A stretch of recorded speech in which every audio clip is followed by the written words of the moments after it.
আসসালামু আলাইকুম everyone, this is Marjana from Ibrahim Marjana. চলে আসলাম ডেইলি ব্লগের আরেকটা ভিডিও। বাহিরে ঝুম বৃষ্টি দেখেই কিন্তু সাথে সাথে চনা আর পেঁয়াজু বানালাম বাসায়। আর বৃষ্টির সময় কিন্তু এই গরম গরম চনা খেতে আমার ভীষণ ভালো লাগে। আর সাথে যদি এরকম ক্রিস্পি মচমচে পেঁয়াজু হয় তাহলে আর কি লাগে বলুন তো। আর পেঁয়াজু কিন্তু আমি সবসময় এরকম কাঁচা মরিচ পেঁয়াজ দিয়ে খাই। কে কে আমার মতো এমনটা করেন অবশ্যই জানাবেন। আর এদিকে ওয়াদি বেবির অবস্থা দেখেন, সারাক্ষণ শুধু হাবিজাবি খাবে। যদিও এই হাবিজাবি খাবারগুলো আমার অনেক বেশি পছন্দ। ছোটবেলায় কার কার এই রোলার ওয়েফার গুলো পছন্দ ছিল অবশ্যই জানাবেন। আমার তো ছোটবেলা থেকে নিয়ে স্টিল এখনো পর্যন্ত অনেক বেশি ফেভারিট। আর ওয়াদি বেবিরও এটা অনেক বেশি পছন্দ। মানে বাচ্চা থেকে বুড়ো এই জিনিসটা পছন্দ করে না এমন মানুষ খুঁজে পাওয়া কিন্তু অনেক মুশকিল। যাই হোক, কে কে পছন্দ করেন অবশ্যই কিন্তু জানাবেন। এদিকে ওয়াদি বেবির সাথে সাথে কিন্তু ওয়াদি বেবির ড্যাডি আর আমিও কিন্তু কোনো ওয়েফার গুলো সব শেষ করে ফেললাম। তো কে কে এটা খেতে পছন্দ করেন অবশ্যই কিন্তু কমেন্ট বক্সে কমেন্ট করে জানাবেন। আর আমার মতো আপনারও যদি এই ওয়েফার নিয়ে কোনো মেমোরি থাকে ছোটবেলার অবশ্যই কিন্তু কমেন্ট বক্সে কমেন্ট করে জানাবেন। এখন চলে আসলাম কফি বানানোর জন্য। আর সবসময় আমি কফিটা যেভাবে বানাই অনেকটা ক্যাপাচিনোর মতোই। সো ঝটপট কিভাবে আপনারা কফি দিয়ে ক্যাপাচিনো বানাবেন এটা আপনাদের সাথে আজকে আমি শেয়ার করতে যাচ্ছি। আর কফি কিন্তু আমার খুবই ফেভারিট, আর এটা কিন্তু আমি খুব মজা করেই বানাতে পারি।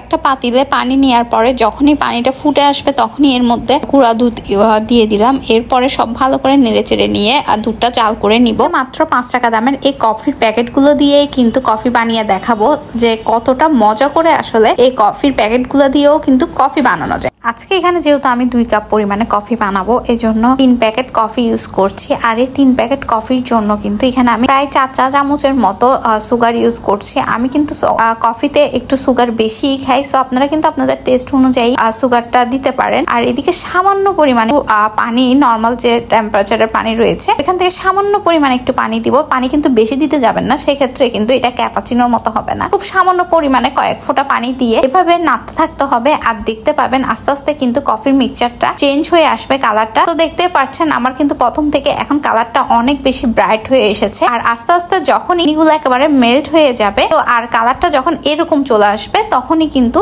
আপনার কফির মিক্সচারটা রেডি। আর দেখতে পাচ্ছেন এর থিকনেসটাও কেমন হয়েছে। তো এরপরে এখানে গরম গরম সে ফুটিয়ে রাখা দুধটা ঢেলে দিতে হবে। আর দুধটা একটু উপর থেকে ঢালবেন, এতে করে হচ্ছে অনেক বেশি ফেনা হবে। আর দেখতে পাচ্ছেন কফিটা কতটা ক্রিমি হয়েছে, অনেকটা কিন্তু ক্যাপাচিনোর মতোই লাগে এই কফিটা খেতে। মজাদার ইয়ামি আমি কফি রেডি। দেখার সৌন্দর্যের জন্য উপরে একটু আমি কফি এইভাবে ছিটিয়ে দিচ্ছি। দেখতে পাচ্ছেন দেখতে কিন্তু পুরোটাই ক্যাপাচিনোর মতো, আর খেতেও কিন্তু অনেকটা ক্যাপাচিনোর মতোই। আর এটার টেস্ট কিন্তু কতটা ইয়ামি আর খেতে কতটা ভালো লাগে না খেলে বুঝবেনই না। একবার হলো এভাবে কফিটা বানাবেন। আমি জানি আপনারা যারা ট্রাই করবেন আমাকে কিন্তু থ্যাঙ্কস দিতে বাধ্য হবেন। যাই হোক, আপনাদের ফ্রেন্ডস এন্ড ফ্যামিলির মধ্যে থেকে যারা কফি লাভার আছে তাদেরকে কিন্তু মেনশন দিয়ে দিন। আর আপনিও যদি কফি লাভার হয়ে থাকেন অবশ্যই কিন্তু জানাবেন ভিডিওটা কেমন লেগে। ভালো লেগে থাকলে অবশ্যই একটা থামস আপ দিবেন। যারা এখন ইব্রাহিম মারজানাকে ফলো করেননি ইব্রাহিম মারজানাকে ফলো করে আমাদের সাথেই থাকবেন। That's it for today.